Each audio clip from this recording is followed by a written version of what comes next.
Hello, everyone. For OneWrestling.com, this is Bill Apter, and welcome back, the mouth of the South, Jimmy Hart. You know, Bill Apter, I've got to hand this to you. Back in the day, you kept Jimmy Hart, a little Jimmy. I guess it's little Jimmy what our truth says. This is little Jimmy? Little Jimmy, that we're talking here with little Jimmy? Little Jimmy. Little Jimmy. I guess our truth's the one that started this, but I got to tell you this. You kept me so entertained because the only way that I realized what was happening in the rest of the wrestling world from Memphis, because we didn't have cable down there that picked up anything except TBS back then. They did have running water, though, correct? Absolutely, and we used deodorant. But let me tell you what happened, though. I was able to get the great wrestling magazines that you helped publish and do a lot of great articles on that kept me informed what Bobby the Brain Heenan was doing, and Mr. Fuji and Fred Blassie, all the great managers, and of course Bruno Sammartino and everything that was happening in New York territory. And I want to thank you for that. Well, you're very welcome. I was, as I always mention, I was part of a great team of people like Stu Sachs and Peter King and Dan Shockett and Brandy and Craig Peters and Gary Morgenstein and so many other people. But I was the guy out in the trenches, and I want to thank you for helping to open up some of the trenches to me, too. Well, you know, we've had so much fun doing this. You know, people always ask me, what are the 3 greatest moments in your life? And, of course, WrestleMania 3, 93,000 people in Detroit. Definitely the Hall of Fame ring right here. By the way, that's when the roof almost came off the Silver Dome, brother, when I picked up Andre the Giant. And I'm sorry. It's okay, go right ahead.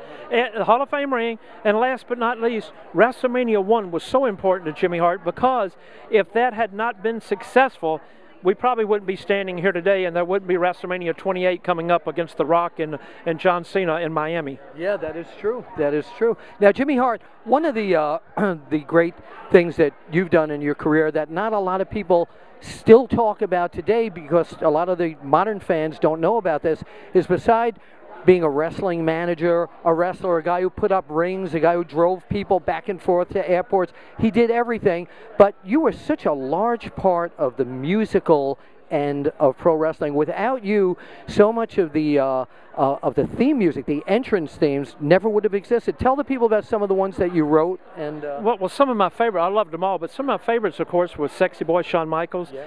The Road Warriors, Water Rush, Demolition, which Rick Derringer sang for us. Eat Your Heart Out, Rick Springfield, which was mine. Thank you, Cyndi Lauper, for singing backup on that. And, of course, all the Honky Tonk Man's greatest hits, Hulk's American, made by him. And, of course, one of my favorite was the one we did in WCW, was the Wolfpack song by Nash and Hall. Oh, of course. And so, but, you know, we've had so many of them, but I've been so blessed and so grateful to work with 2 great promoters. One of them was, of course, Jerry Jarrett, back in our Memphis days, and, of course, Vince McMahon. Those were really the only 2 big promoters I've really ever worked for, and they've been so great for my career. Matter of fact, Vince McMahon is the one who brought the megaphone. I didn't know that. For Jimmy Hart. He let me paint it up and do things with it, and I just had a thrill of doing SummerSlam. Wait a minute, a Japanese megaphone? Well, I think a manager over there used the megaphone, and so they brought it back to me. But, you know, I just got through doing SummerSlam a couple of weeks ago with R-Truth and had so much fun being back on TV again. And, you know, like I said, I look in the mirror every day and go, man, did I really get paid for doing this my whole life? I love it. Now, wait a minute. One of the things I want to ask you now that we're talking about the music is that back when Vince McMahon sang on the Slammies, yes, I'm trying to remember what he sang. Was Stand Back? Stand Back. I was going to say Get Back. Did you help direct him in his, what kind of musical talent does Vince McMahon have? First of all, nobody directs Vince McMahon. True. Absolutely not. But Vince is good at anything he does. You know, I always tell everybody, it's great to work for a promoter. I mean, if Vince asks you to do something, how can you refuse to do it for 3 reasons? Number 1, he's had his head shaved. Right. He's been beat with kendo sticks. Right. He's been drunk around half the arenas in the U.S. And so, like I said before, that's somebody you really want to work for because he's done everything that he's asked you to do. So how can you turn it down? Absolutely. But musical talent, he was 100%. He was great. I'm telling you. Watch the DVD of it. Yeah, actually, you could probably find it on YouTube as well. Okay, so let's move a little fast forward. Let's talk about if our great camera person, the voice of choice from the VOC Nation, is working the camera right now. He has taken it upon himself to say, let's do it. Let's talk about this. The Legends of WrestleMania. The Legends of WrestleMania. Of course, I was so honored with Bobby Heenan and myself to be on the game that came out. But look at this poster. Andre the Giant. You've got the Road Warriors, Hawk and Animal, the Hulkster, Bobby the Brain, who's the greatest. The mouth of the South, Jimmy Hart. How did I get up there? I'll never know. The Warrior. You deserve it, Jimmy Hart. Don't be so modest. The Warrior. I love the Warrior. Stone Cold, Mr. Fuji, and of course The Rock.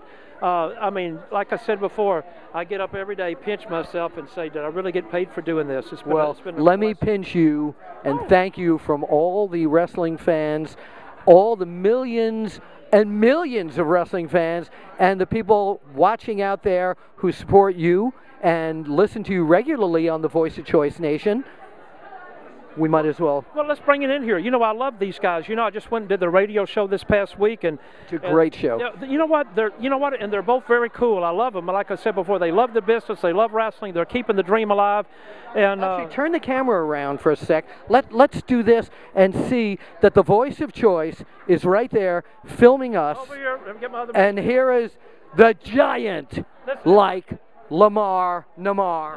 Say the name right, Bill. Namar. Listen, if I had this guy in Memphis, Tennessee back in the day when Jerry the King Lawler was booking, would I make money with him or not?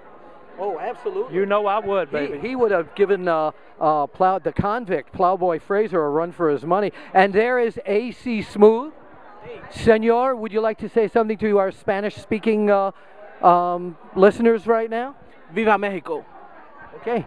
He's unmasked today. Jimmy Hart and the VOC Nation, we want to thank all of you for being here today at the K&S WrestleFest. And as we always say, we'll see you at the matches. Yes.